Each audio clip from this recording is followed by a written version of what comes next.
master will be given by Tianyin Wu from National Tsinghua University.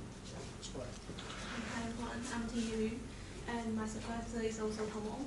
So today I'd like to talk about our results on using CT for high redshift and low luminosity quasars to study the reionization, to study the history of the cosmic reionization. So after the Big Bang and the recombination, it was mostly neutral hydrogen in the universe until the first star or the first galaxy started to shine or to emit photon. Those neutral hydrogen, or we call it neutral IgM, intergalactic medium, started to be ionized.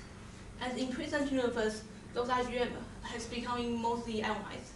So we are interested in the development of the reionization, how those IgM turned from mostly neutral to mostly ionized.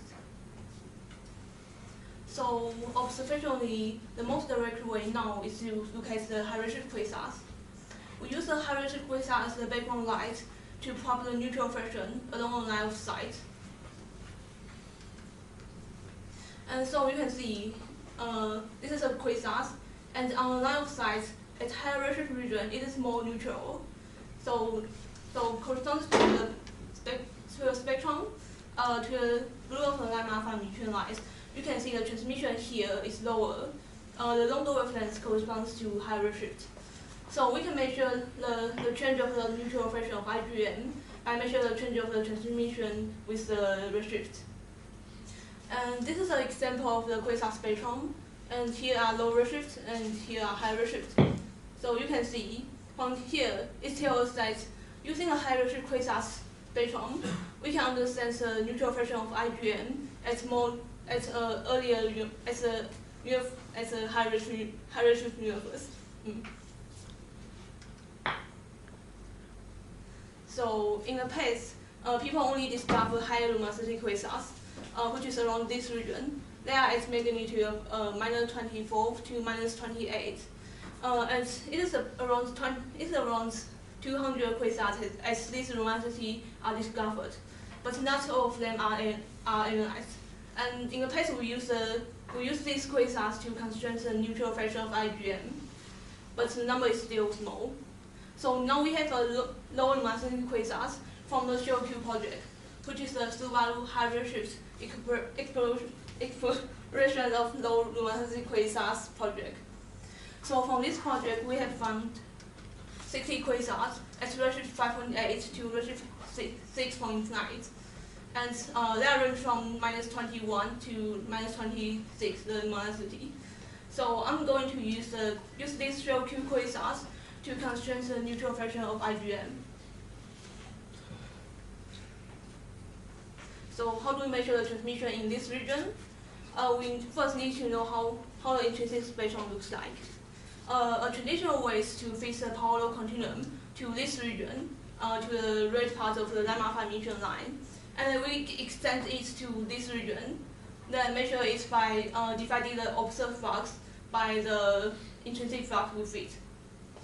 But as we can see, as this region, the intrinsic flux may not be well fitted because there are some emission lines. The line alpha emission line is here, so the flux here should be larger. But the information here is very important. It is the near zone of the quasars. The near zone of the quasar is this is the cartoon, and it is the more ionized part around the quasars. And we define the near zone radius as the distance from the quasars to where the transmission first dropped to 0.1. And the near zone region gives us very important information. It provides us the neutral fraction of IgM as a redshift of the quasars. So this is the simplest physical picture. It tells us that from here we can see at more neutral region or at higher redshifts, we have smaller near zone region. So do we have any better method to fix the spectrum here? My answer is yes. We have PCA, which we have a set of spectrum. We use a set of spectrum at low redshift, like at redshift 2.8, and because those spectrum are not the spectrum of those states are not absorbed here to blue of the lemma alpha emission lines. So we can use these to predict the lemma alpha emission line here, to predict the spectrum here. We try to combine those spectrum and then try to use those combined spectrum to fix the spectrum here, and then predict the bluer part using the low redshift spectrum. So now we use two sets from this work and this work, which is the state of low redshift quasar, redshift at 0.5, and another set of redshift at 0.3. So this is some of our results. This is a shear Q spectrum. So as you can see, compared to the power law, the red lines, the PCA do fix the spectrum better, but sometimes they do fail. So we use the spectrum of PCA to measure the transmission along those line of sight. So this is our results. We measure the transmission along the 64 line of sight of those quasars, and the black line here is measured from each quasar, and we take the FLG of them. And compared to the literature,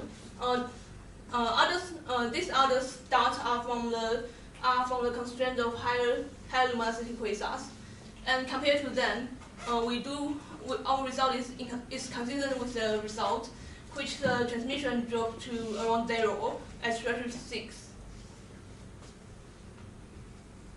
So besides, we also measure the near-long radius, but before we compare it to their redshift, we need to normalize them to the same magnitude, because the near-long sites do have some relation with the magnitude.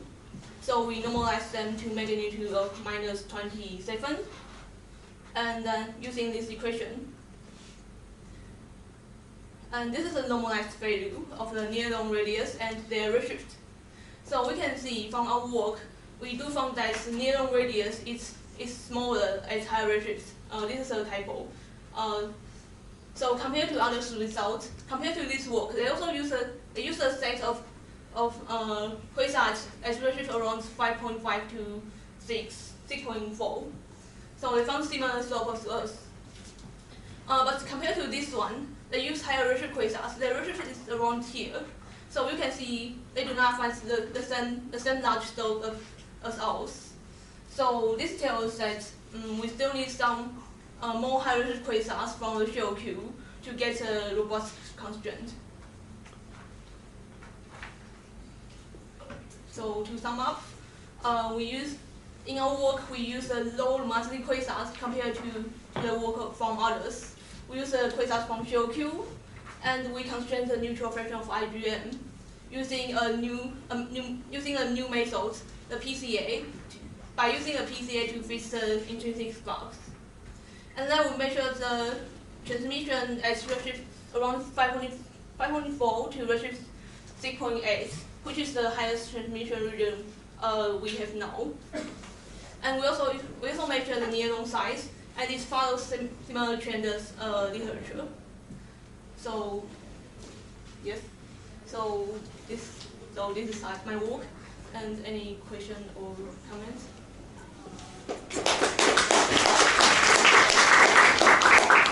Thank you. So we have some time for questions.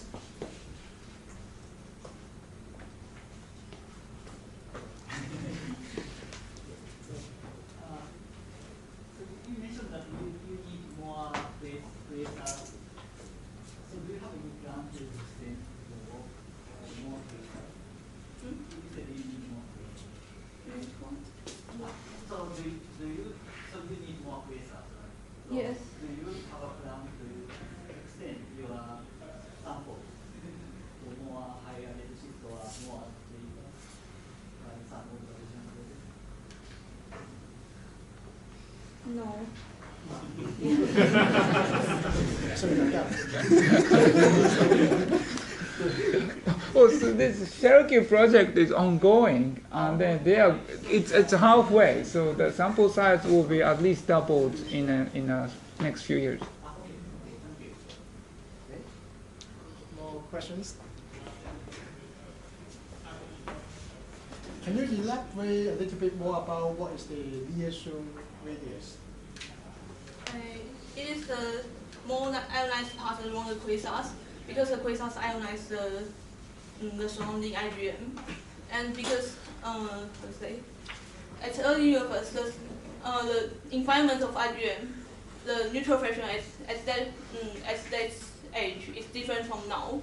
So the near known region is maybe different from now, if we have the same lifetime of the quasar. Any more questions? No? Then thanks the speaker again, and thanks all the speakers in this session.